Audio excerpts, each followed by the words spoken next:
Welcome to the She-Helms Sailing Podcast. Today I'm speaking with Katrien, who talks about how she discovered that sailing was her passion, from competent crew to becoming a yacht master instructor. It was a voice inside. It was a feeling. It was nothing rational. I remember I must have been a child of 10 years, a real child. And I was in Newport at the North Sea, and I saw a little sailing boat at the horizon, and I thought, oh God, that's unreachable for me. So long ago, I buried the dream of sailing. And by doing that competent crew course, I think something awakened, and I couldn't stop it anymore. Hello, my name is Jojo Pickering. I'm a professional skipper and yacht master instructor. She-Helms Sailing is a women-centred sailing community, exploring seamanship, confidence, culture and life at sea. I want to highlight women's sailing stories, from those who are just starting out to experienced sailors. Please get in contact if you want to make a suggestion of someone I should be talking to. If these conversations sound interesting to you, please hit subscribe and share them with others. There is also a She-Helms newsletter which you can subscribe to via She-Helms on Substack. Please do also explore the wider She-Helms community. Very welcome aboard. Hi, Katrien. It's lovely to see you. Hello, Jojo. Lovely to see you. Welcome to the She-Helms podcast. It's fantastic to have you here. Maybe you could start by telling us whereabouts you are right now. I am at the moment in my boat, Butterfly, and I am in Benalmádena in the south of Spain, not very far from Malaga. Very lovely. So I'm sitting in sweltering heat of Brittany, my little office area, which is in the attic room, which is the hottest part of the house. So I'm really looking forward to talking to you and hearing all about your sailing experiences. Maybe should we start at the beginning? So maybe you could tell us about your first sailing experiences or your first experiences on the water. My first boating experience is long ago. I think I must have been 14, 15. And my father bought his first boat. And he was into motorboating. But he forgot to learn about wind and tide, and he thought it was not so important. On the North Sea, wind and tide, maybe you don't have it, he thought. So he thought boating was a bit like driving a car. So in the beginning, I loved to join him, until we had several dangerous, non-pleasant situations. Oh dear. He was a great father, my dad, but he was not a very good captain, knowledgeable captain. Yeah. So he always took friends on board who did the steering. And we arrived, I remember well, we arrived in the marina. My dad, me, I think my sister or my brother must have been on board too. And as in the world of my dad, wind and tide did not exist. We arrived, so set without wind and tide. And all of a sudden we were the circus act of the marina.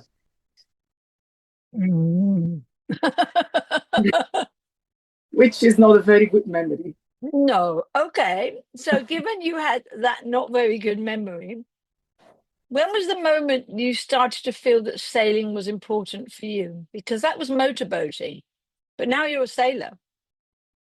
My partner years ago, must have been 15 years ago, bought his first sailing boat. And I told him, oh, John, have fun with your boat. I promised myself long ago never to step again on a boat. So I think if you want to have a boat, have fun. I will stay in the garden at home. And nevertheless, he invited me to be a passenger on his sailing boat. And I started liking to be a passenger. And I liked to serve the wine and the tapas when we were back into the marina. And that's how I started liking boating again. Yeah. You started with your competent crew. What made you decide to do a competent crew? And do you remember that course? Yes, very well. It was it was around COVID, and I said I need some serious courses to be better aware of what's going on board, to be better aware about tides and winds and current, of course. And yeah, the first time during my competent crew course, I had to park a boat alongside. All the shouting from years ago with my dad came back, and I was crying at the helm. And that's my competent crew course, yeah, years ago. Yeah. So, but despite that, there must have been something that you really loved, because you didn't stop there despite the fact that all that fear came back. So what was it that drove you forward to keep going and It was keep learning? a voice inside. It was a feeling. It was nothing rational. I remember I must have been a child of 10 years, a real child. And I was in Newport at the North Sea, and I saw a little sailing boat at the horizon, and I thought, oh God, that's unreachable for me. So long ago, I buried the dream of sailing. And by doing that competent crew course, I think something awakened, and I couldn't stop it anymore. I couldn't stop it anymore. No. Wow. Wow. So I was going to ask you what kept you going during the difficult, discouraging moments. Was it that desire? I closed my eyes. I listened to the voice inside, and I asked, is this really what I have to do? And every time the feeling in my heart, let's say, said, you have to go on. You have to go on. You can cry as much as you want, but you cannot stop. And I didn't. And when you say go on, did you know where you wanted to go? Did you think I want to become day skipper, or did you have a point? So John and I, we started doing day skipper. We had a very good instructor, Eddie. And he helped me to overcome my worst fears. And then we came back from a day skipper course in Croatia with Eddie. And I said to John, one day I will be a yacht master. And I didn't think about it. I just said it. At that time, it seemed to be impossible for me. But since I said that in a very natural way, without thinking, I didn't stop anymore. It was impossible to stop. It was impossible. You also said it felt impossible to aspire to yacht master. So when did you realize that you were becoming more capable and you could aspire? You could not just aspire, but you could achieve yacht master. Well, then I did an online day skipper course, the theory, which was very difficult for me, but I succeeded. And I did little steps every time. And it's like the grass growing. It grows very slow. You don't see it growing, but all of a sudden it's long. The lawn, how do you say it? You need to cut the grass. So all of a sudden I realized, oh my God, I learned a lot. Maybe I can learn more. And then I did a fast track.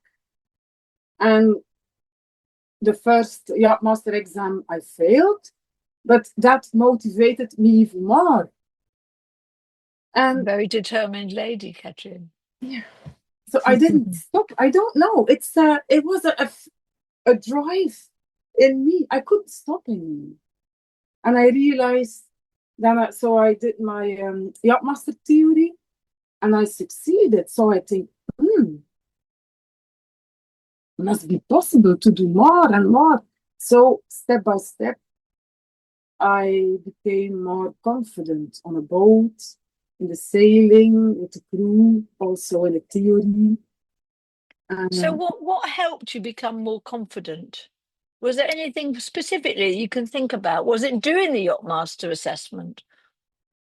the assessments were difficult for me.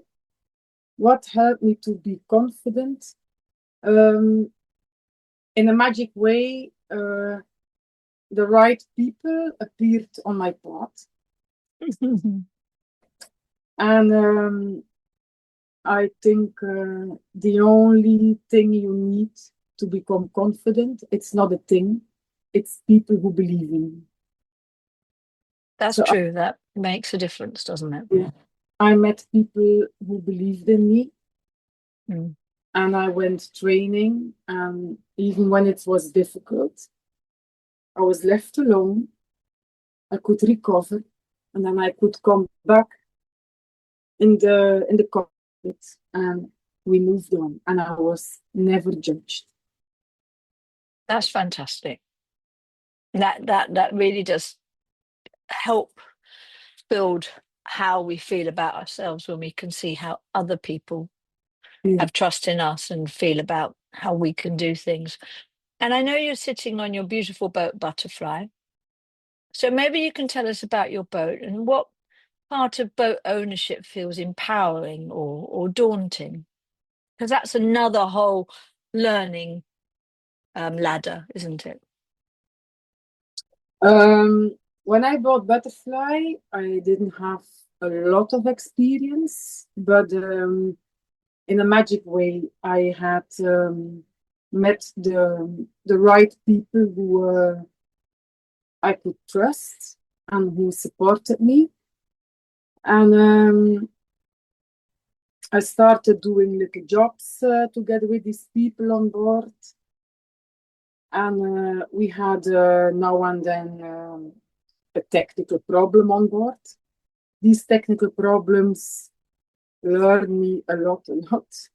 What would your advice be to somebody about when is the right time to be an owner of a boat? Because that is that's a big leap up, isn't it? But sometimes that can be too steep a mountain. So it has to come at the right time. It is the right time when your heart says it's the right time. That's the That's only answer I have. that's a beautiful Katrien answer. Yeah. Thank you. And I also know you are an instructor.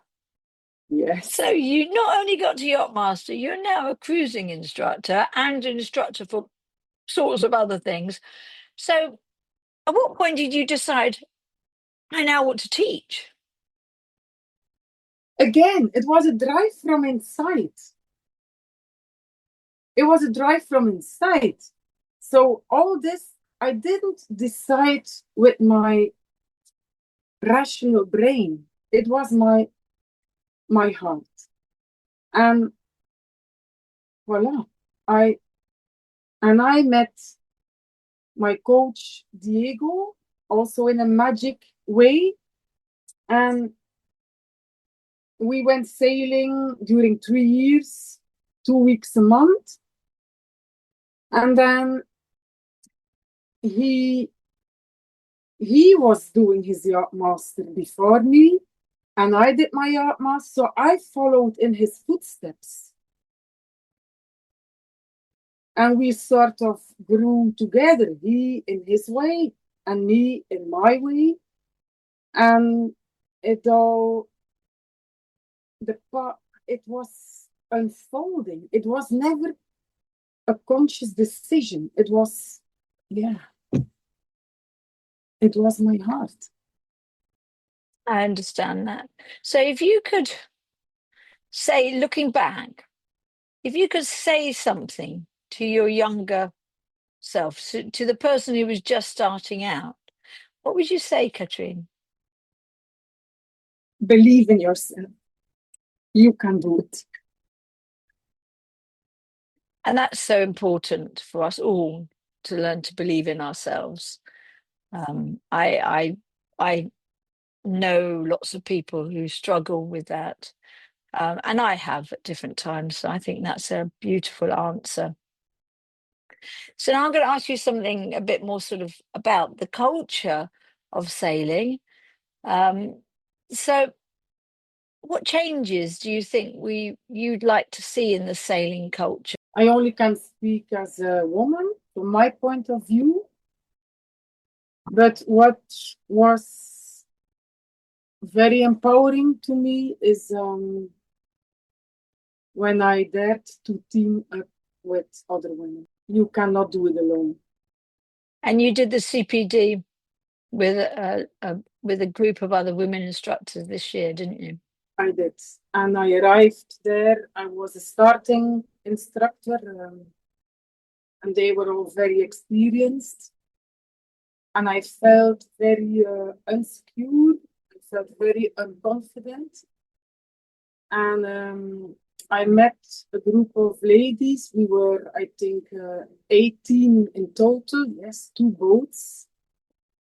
And it was a supporting environment, a joyful environment. Loads of women had loads of experience, and I felt a newbie. I felt a bit green. Nobody judged me. Everybody could be herself. And yes, long ago I took somewhere a picture in a marina. It was in Croatia, and on that picture said, "Find your tribe." And on that CPD, all of a sudden, on the back of my eyes, that picture came back in my memory. And I said to myself, I found my tribe. Yeah. And that's very, it's empowering. It's empowering. And it is special when you're in a space where you don't have to prove yourself. You can just be, isn't it? And you are taken for as people see you. Bit more sort of shorter questions here now as we come towards the end of the interview, Katrien. So who has inspired you the most? My very first instructor, Eddie. Going forward, Katrien, what are your sailing plans for the season? Well, I plan to do competent crew courses. Yeah. On one side, I want to support people in their sailing journey in a way that the moment you have a certificate, it's only the beginning. So you need more miles. More miles bring you more knowledge, bring you more wisdom, bring you more commitment. So on one side, I want to do courses, but I also want to support people in day sailing and in doing miles and in growing their competence. Yeah. When you say doing courses, you mean instructing courses? Instructing courses, yes. Thank you, Katrien, for talking to me. It's been a real pleasure. I'll see you out there on the water. Thank you for giving me the opportunity for speaking about my sailing journey. Thanks for listening to the She Helms Sailing Podcast. If you enjoyed this conversation, then please do subscribe to the podcast and the She Helms newsletter and share with your friends. Fair winds, and see you next time.